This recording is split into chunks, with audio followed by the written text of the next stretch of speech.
Salut à tous et bienvenue pour cette nouvelle série de vidéos qui est consacrée au château, donc plus particulièrement au château de la Loire. Donc aujourd'hui et pendant 3 jours, je vais aller visiter les différents châteaux qu'il peut y avoir dans les châteaux de la Loire. Je vais en faire malheureusement 8.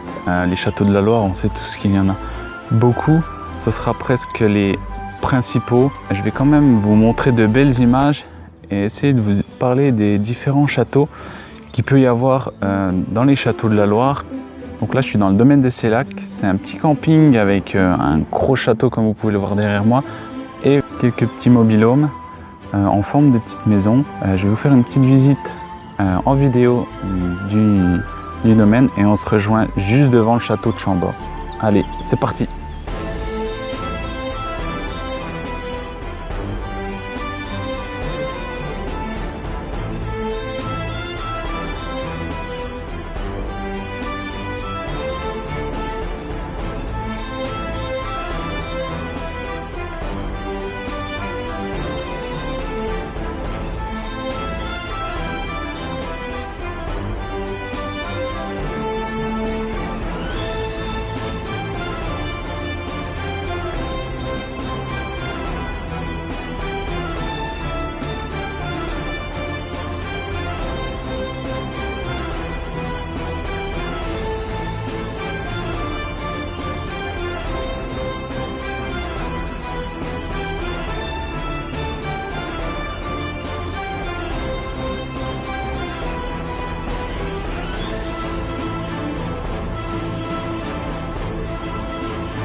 Donc je suis devant le château de Chambord, donc il a été construit en 1519 donc pour le roi de France François Ier.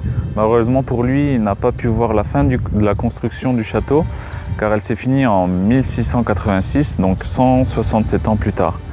Donc le château de Chambord est le plus grand des châteaux de la Loire. Donc ce qu'il faut savoir, c'est qu'avant il y avait un petit pavillon de chasse où était la propriété des comtes de Blois, mais François Ier arrivé en 1518 devant ce beau paysage, il ordonna de raser le pavillon pour y construire sa demeure. Donc le roi songea même à détourner le cours de la Loire, donc qui est à 4 km du château, pour l'amener autour du château. Donc l'idée a été vite abandonnée compte tenu du défi pour le plan de l'ingénierie. Donc il fit donc dériver à un autre fleuve, donc un petit affluent.